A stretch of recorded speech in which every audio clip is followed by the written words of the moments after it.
so excited again. Thank you so much for jumping in here. My name is Kristen O'Neill, and I am going to be introducing our host of this particular breakout session. Again, I hope you have your notepads ready. I sure have mine. I'm already ready to take notes.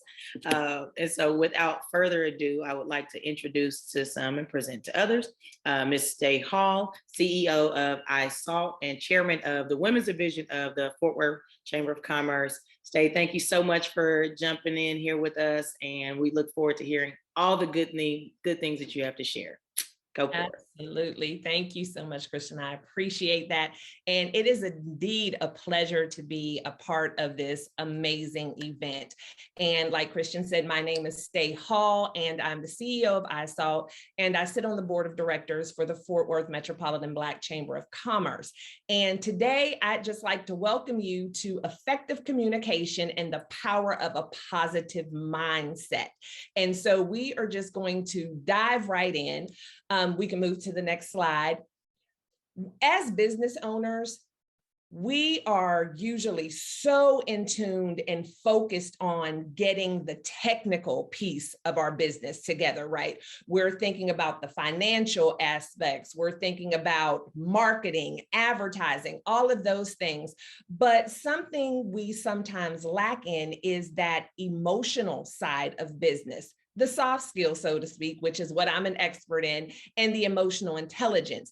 And those are the things that, believe it or not, will make or break your business. No matter how great your advertising is, no matter how good of a marketing campaign you have, no matter how much capital you have behind you, if you don't have the soft skills and the emotional intelligence, your business is not going to be as successful as you would like it to be. And so today we are going to tap into just two of the many soft skills, which is effective communication and the power of a positive mindset.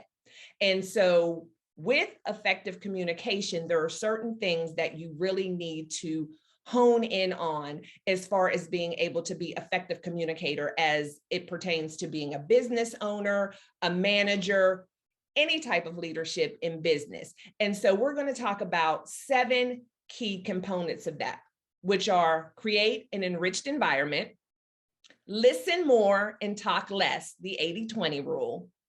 The initiator holds the responsibility for effective communication, focus on the outcome, be direct and to the point, personalize your conversations, and respond with curiosity, not challenge. And so we're just going to jump right into those, with the first one being create an enriched connection. In business, it's all about building relationships.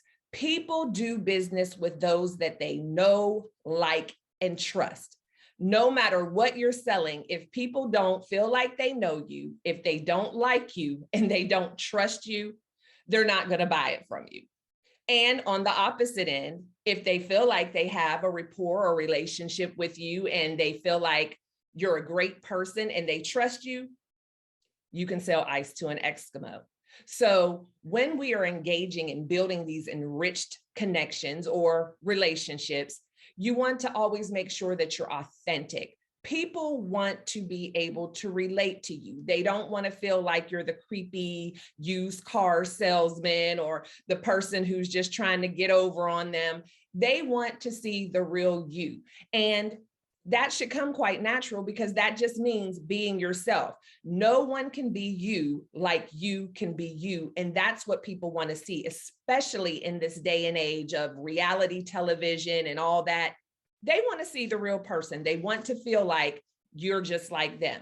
So with being the authentic you, you also have to be engaging. So some of us may have a more withdrawn personality, and you may not be the most outspoken or the most out there and just wanting to get into things. But even though I say be authentic, you also have to be engaging. So if you're not that bubbly, outgoing, friendly, super talkative person, that's something you kind of want to work on, because that makes people feel more comfortable, which leads to our third point, being trustworthy. When people feel like they are seeing the real you and you're engaging and they feel like they can relate to you, it makes them a lot more likely to trust you, and then also to trust in the products and the services that you are offering them. Because again, we're trying to build a rapport. We're trying to build a relationship. We want people to know, like, and trust us so that we can build those funnels that we need to ultimately grow our business. And so now we'll move on to number 2. Listen more and talk less, the 80-20 rule. As business owners, as leaders, we do have a tendency to feel like we have to talk. Well, really, the treasure is in the listening. But there's a certain technique about listening, if you will, where you really have to pay attention and know that you are truly listening. And you want to be able to, number 1, listen to understand, not to respond. As business owners, as leaders, we are always thinking of what's next. And so as we're asking the questions, as we're presenting whatever it is that we're presenting, we're listening to see what people are going to say, because quite often we already have a response planned. If they say this, then I'll say this. If they object to this, then I'll give them this. But when we're doing that, we could be missing out on some key points that we hadn't even thought of. And so you want to make sure that you are listening to understand and not just to respond, because you could, quite frankly, be responding to the wrong thing in the wrong way, which is definitely not a way to gain business. Number 2, hearing is automatic. Listening is intentional. And so I think it was a Rush Hour movie when Jackie Chan says, "Do you understand the words that are coming out of my mouth?" Well, that is exactly what this point is all about.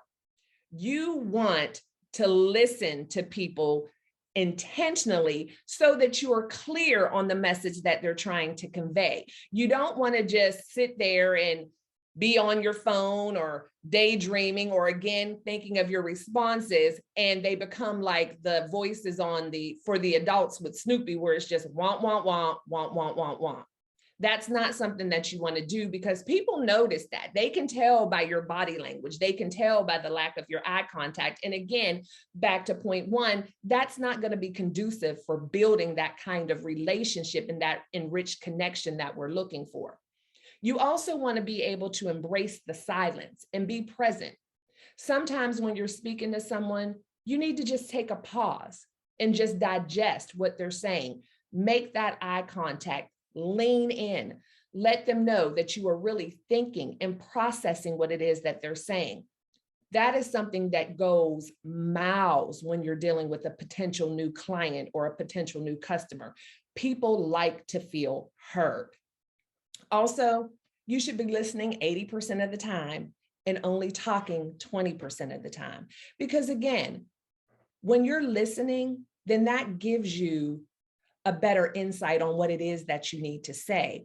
And when you are looking to gain a new prospective customer, a new prospective buyer, it is more about you getting to know them than it is about them getting to know you. You want to know exactly what it is that you have to offer is a good fit for the person who you are talking to. And the only way to know that is to listen more and talk less. We can move on to number 3. Number 3, the initiator holds the responsibility for effective communication. Meaning, again, as business owners, as leaders, as entrepreneurs, especially when we're getting newly established, we are usually the one who is approaching this prospective customer or buyer. And so the fact that we are engaging them first, that means the ball is in our court to make sure that the communication is effective. We're the ones who initiated the conversation. We're the ones who say we have the information. And so it is our task to make sure that what we are trying to communicate is being communicated clearly and concisely. You cannot assume that people understand what you're talking about. You can talk and go on and on and on, and someone may not be actively listening, or maybe you're just not speaking from the same culture that you're used to, and you can go on for limitless times and not have gotten anything across. So you have to make sure by asking clarifying questions that the person who you're communicating with truly understands what it is that you're saying. And so it's completely fine to ask someone, what is it that you heard me say? Do you have any questions? Is everything clear until this point? Things like that will make sure that the communication is effective. It will be clear to you that they know exactly what it is that you're offering them, what you're explaining to them. And then when you ask those clarifying questions, if they're not, that would be the time for you to adjust your presentation. But if you just go on and on and on and never give anyone the opportunity to ask a question or to maybe just ask you to repeat something, everything you're saying may be falling on deaf ears. And so this would be a good time, if anyone here has any questions before I go on and on and on, to let me know. And so you can always ask a question at any time during the presentation. So let's move on to number 4 in this process. I do have a quick question, Stay. Yes, absolutely. So I love all of this. This is definitely in my wheelhouse. I love it. Are there some examples that you could give when asking clarifying questions to make sure that it doesn't come off as condescending or like, I know that you're not actively listening. Let me tell you why I know, you know what I mean? Like, how can we make sure that when we're asking those clarifying questions, that too isn't being lost in translation? Absolutely. So another part of this whole soft skills thing is tone is everything. So as a person who is an entrepreneur, a business owner, and you're engaging with all different types of people from all different walks of life, everyone's perception is different and people perceive things differently. So it's very important that you already have in your arsenal the idea that tone is important. And when I say that, it's like I will tell some of my clients, you can say hello with an attitude. And so even though you're only saying hello, you can get a message across. So there's a difference in hello and hello. You see what I'm saying? And so when you are asking these clarifying questions, you have to be very aware of your tone. And so you definitely want to make sure not only your tone, but your body language. So you would just say something like, hey, I know I've been talking a lot, so I just wanted to make sure that we were on the same page. If you have any questions about anything I said, please feel free to ask. Or, you know, if you are confused about anything, don't hesitate to stop me at any point. And so you always want to put the onus on you, like, hey, I'm talking a lot, or hey, I know maybe I didn't explain that clearly. So then that way the person that you're communicating with isn't offended by the question. I love it. That's great. Thank you. Awesome. So number 4, focus on the outcome. Whenever you are communicating with someone, you have to focus on the outcome. There are always going to be objections. There's always going to be questions, but you can't let that frustrate you and just give up the whole thing. You know that the end game and the end result that you desire is to be able to obtain this person as a client or a customer. And whenever you are dealing with someone, that needs to be your key focus. And you also need to remember that every deal is not closed in one conversation. As a matter of fact, most deals are not closed in one conversation, but you do sometimes have to drive the point home to them and keep focusing on that outcome. And remember that number 1, you are measured by what you can provide. So focus on what it is that you can provide and be sure to be clear and concise about what it is that you are offering. You get an effective outcome from effective communication. So even if you come across any type of objections, you have to be sure that you're still communicating effectively. And sometimes that goes beyond the current conversation. This deals with good follow-up after a conversation. This deals with giving people access to you even after the conversation, making sure that they have your website, your email address, whatever it is, your social media handles, so that you can continue to communicate with them, even if that deal isn't closed then. Because again, we're focused on the outcome. You may want to close that deal or gain that customer today, but it would still be great if you gain them 2 months from now. And as I kind of mentioned earlier, you cannot let objections derail you. You have to stay focused, keep your eyes on the prize, and realize that everyone is not going to buy into what it is that you're presenting them the very first time. But just stay focused, keep your eyes on the prize. And if you continue to communicate effectively, even if it takes 3-4 conversations, you will be able to close that deal eventually, as long as what it is that you are providing is a good fit for that potential client. We can move on to number 5. Be direct and to the point. This is probably one of the most important parts of effective communication. A lot gets lost in translation, and like Christian and I were just talking about, even in tone. But when we talk about people doing business with those that they know, like, and trust, being direct and to the point is a big part of that trust element. If you're being vague, that's going to cause doubt. People are going to want to know. The devils are in the detail. Don't skate over things like price and time frames. Give an accurate account, the most accurate account as possible. If you're not sure, there's nothing wrong with saying you're not sure. If you need to check something and get back to someone, say that.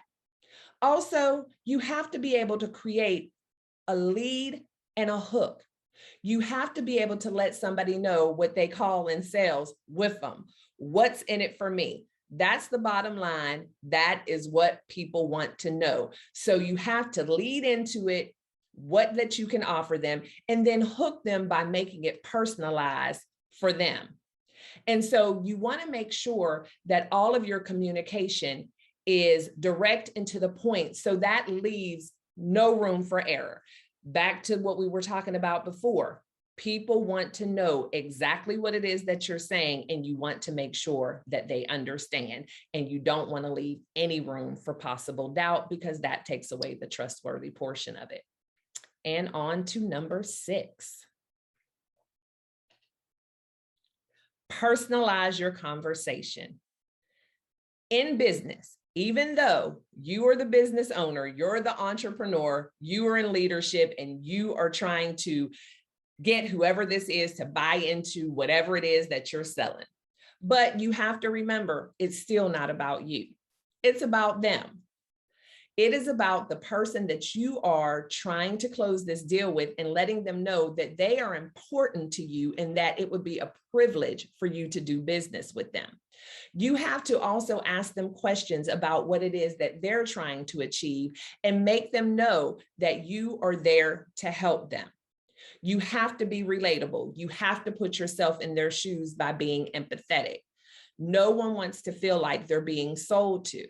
And even though most businesses, whether it's services, goods, or whatever, we're all selling something, but you don't want to come across, again, like that sleazy used car salesman. So you want to get to build that relationship, be authentic, be genuine, and make sure that you let this potential client or customer know that you are there for them.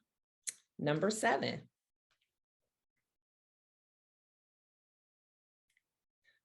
We have to respond with curiosity and not challenge. In business, we come up against a lot of objections. We have people who are not always into whatever it is that we're doing. We have people who have tons of questions, and people who are just not sure that they want to be a part of what we have going on. But we can never let on to anyone that we're angry or we're defensive or argumentative. That's not a good look for a business. We have to be sure that when we are responding to these objections, we're not coming across with a negative attitude. Instead of being negative, just ask questions. ask people, well, what is it about this that you don't think will work for you? Or is it just not the right time for you? You want to be curious. You want to continue to engage. You never want to be argumentative. You never want to come across as you are frustrated and you just don't want to deal with them anymore. You don't ever want to do that, because sometimes, again, everyone doesn't have the soft skills and emotional intelligence that we have. So maybe it's not even that they have an issue, it's just the tone that they've chosen to use or the words that they've chosen. And so we don't want to match negative energy with negative energy. Again, we're trying to build a relationship. We know this might not happen today, but we do want to have the opportunity to maybe revisit at a later date. And if you come across argumentative, if you come across angry, if you come across hostile, the chances of gaining that business at any time are slim to none. What we also want to remember in effective communication is that that conversation that we're having with that person may not only be between us and them. We have to think about the fact that there may be referrals. So maybe this isn't a right fit for us, but I want to make sure that the conversation stays in a place where you at least feel comfortable referring me to someone else who may have a need.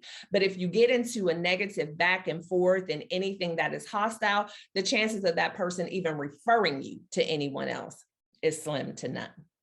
And so that is the last as far as effective communication. So I definitely want to open it up if anyone has any questions about this piece before we move on to the power of a positive mindset. Any questions, you can drop them in the chat, or if you want to unmute yourself.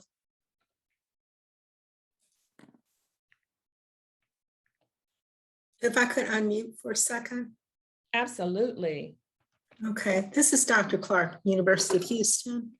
And thank you so very, very much, because I'm on the receiving end of this.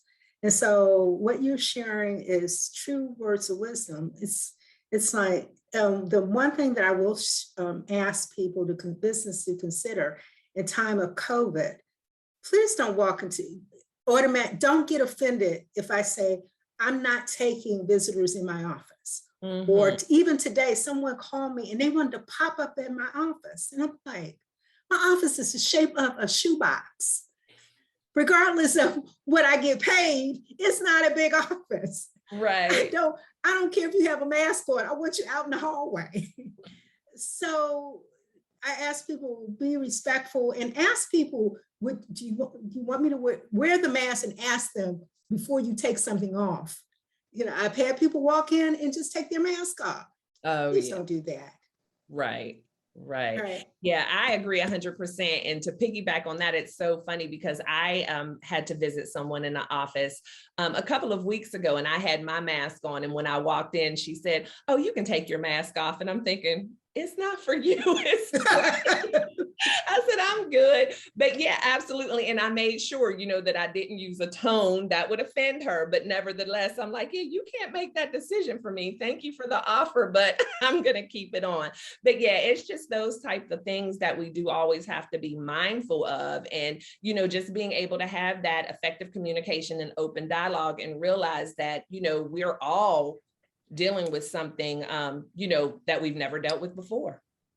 Right. Thank you. Yes. I would also like to just kind of piggyback on that. The flip side of being virtual is these rules still apply, even if we're doing a Zoom session, even if we're, even more so, because it's not just a phone call. The fact that I have the ability to see your facial expressions and things like that while we're on our Zoom calls. So I want us to be able to, thank you. Hi. I kept trying to start my video, but that's something that's very important for us to be able to kind of keep these tools in mind, not just when we're in person, but also when we are hosting meetings and events online. Absolutely. And that is an excellent point, because it is a little easier, I find, to be distracted when you're sitting in your home or your office on a Zoom, because, we're all working in different environments now. And I've had times where I am in a Zoom meeting and my grandbaby runs up the steps, May, and I want to turn and look, and I'm like, nope, I'm in the meeting. So I just got to kind of put my hand up, because people need to know that you're present. Even though I'm at home, I don't want you to think that anything is more important than what we have going on right now. So that was an excellent point. Exactly. Well, if there is nothing else, we can move on to the power of positive thinking. The power of a positive mindset in business. And I can't see what's on that. I know it was good. Oh, one positive thought in the morning can change your whole day. That is absolutely 100% something that I live by. As business owners, as entrepreneurs, we always have 1,000,001 things going on in our mind. And if you're anything like me, you are thinking about things from the time you close your eyes at night, even through the night, because I know I'm the type of person that might wake up 4 o'clock in the morning and send myself a text because I get some thought in the middle of my sleep. And then we're thinking about it as soon as we wake up in the morning. But one thing I want to let you know for sure is no matter what is going on in your business, I don't care how hectic things might be, you need to start your day off on a positive note. So whether that is meditating, saying a prayer, writing in your journal, whatever it is, all negativity, all chaos, whatever problems, because, you know, in business, we're going to run into issues, but they need to go on the back burner, at least for the first 15 minutes of your morning. We can move to the next slide.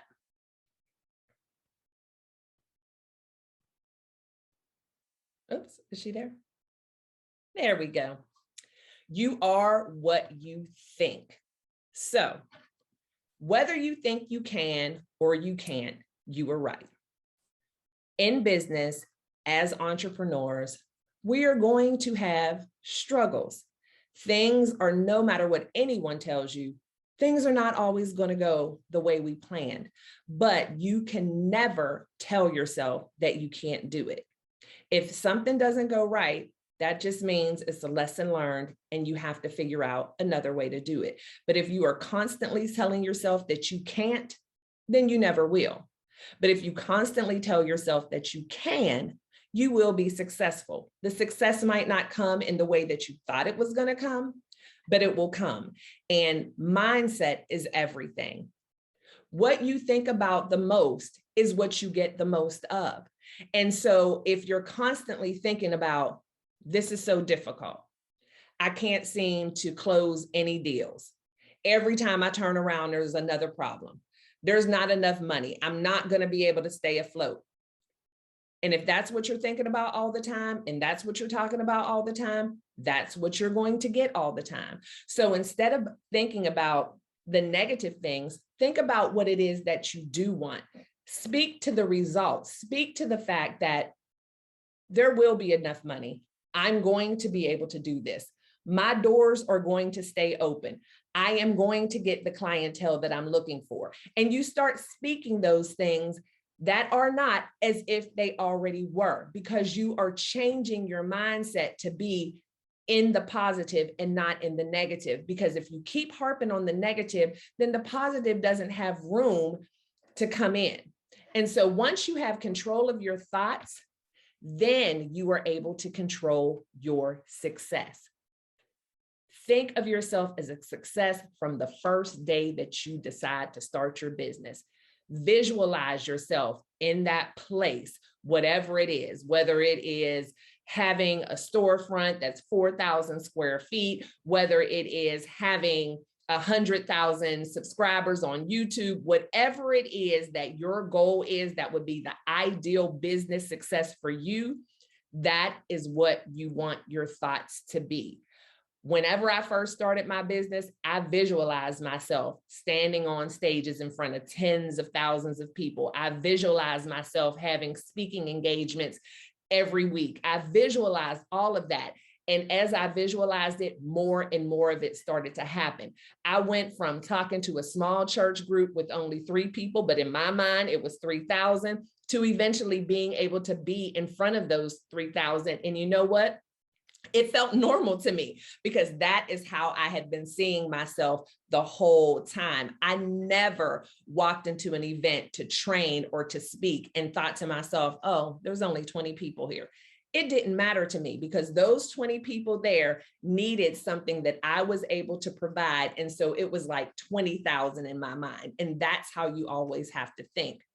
What you think dictates how you feel. And so even if you are as healthy as a horse and great physical condition, you're doing all those things, but you have a bunch of negative thoughts, you're going to feel sick. You're going to feel tired. You're going to be fatigued. You have to know that your thoughts control your physical. And so you can't let yourself get to the place where you are stressing out so much, feeling negative so much that it is physically making you feel ill. Stress can cause all kinds of things, from high blood pressure, panic attacks, all different types of physicalities that you quite frankly don't have time for as a business owner, as an entrepreneur. You need to be healthy physically and mentally. And believe it or not, the mental drives the physical. So you really have to be cognizant of what you allow yourself to think. And I know that sounds kind of funny, allow yourself to think, because I've had so many clients to say, well, I can't control my mind. I can't control what pops in my head, but you absolutely can. And it's a process and you have to train yourself to do it. But as soon as a negative thought pops in your mind, you have to counteract that with a positive thought. We can move to the next slide.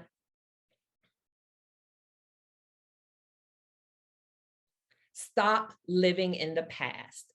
Thoughts of past failures, letdowns, disappointments, bad decisions, whatever, they just hold you back. The past should only serve as a school for you, a lesson learned instead of a burden. Once you make a mistake, the mistake was made. Learn from it. Don't beat yourself up about it. Don't, continue to harp on that. Just learn from it. Why did this happen? What can I do next better so that this doesn't happen again? That's in business and in our personal lives. What is the point on dwelling on something that already happened? And again, it's something that's negative. So why do we want to focus on the negative? There are always going to be failures in business. Even when your business becomes a success, there are still going to be some failures along the way, because life and business is constantly changing. We meet new challenges and we're only human. We are not going to know exactly how to deal with every single situation we come up against, and that's okay. Without failure, there's no growth. You need something to learn from. You need something to glean from. So you can't focus on those things and feel like, I wasn't made to do this. I'm not a good business owner. I'm not going to be able to have success. Absolutely not. Every successful person has tons of failure stories that they can share from you, and they share with you, and they can also share with you how they learn from them and how it made them even better. We can move to the next slide. Don't allow yourself to pay a high price because you can't see the high promise. Negativity is never free. Positivity always pays off. And so pretty much like in the last slide, you want to make sure that you can always see yourself at the place that you want to be. Don't pay the high price of becoming stagnant and just stuck in one place because you won't allow yourself to see the greatness that's ahead. When you are negative, that keeps you in one place. It doesn't allow you to have an open mind and to see yourself differently than you are right now. But when you're positive and you can see yourself in that positive place, having the type of success that you desire, that is going to pay off in the end. It's all about positive self-talk, a healthy mindset, nurturing your mind and allowing yourself to see yourself, not for necessarily who you are or where your business is today, but where you are going. We can move to the next slide. So we have to allow ourselves to know that the business will grow, and we gain success by what we know.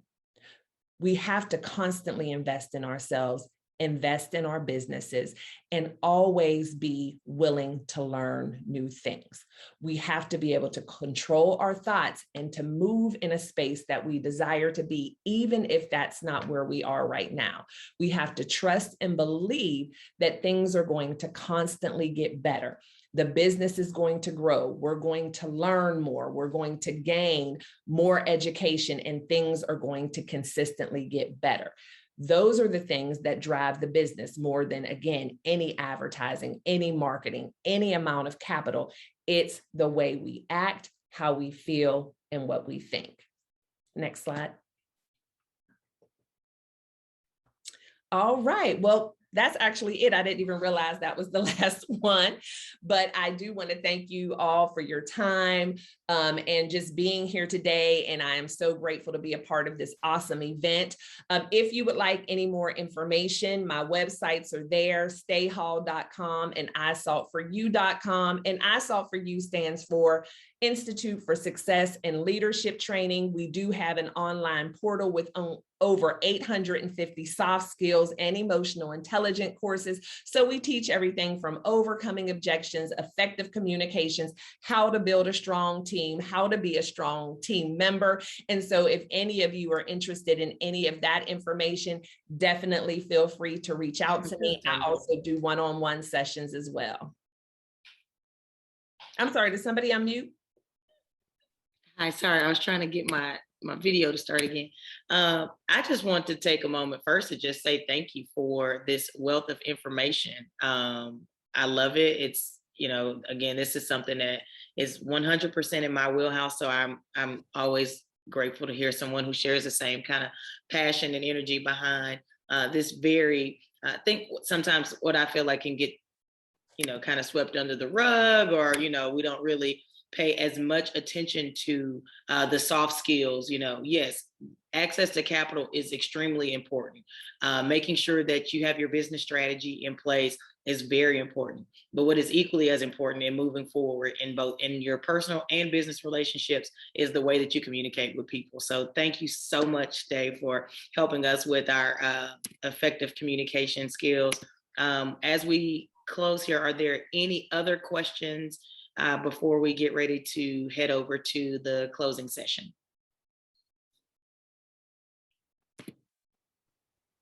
No questions. Okay. Well, Ms. Day, thank you again so much for your time today. As we get ready to head over to the closing session, again, I hope you guys have had an amazing time with us here at our 2021 virtual hybrid conference, and we'll see you soon. All right. Y'all have a good one. Thanks.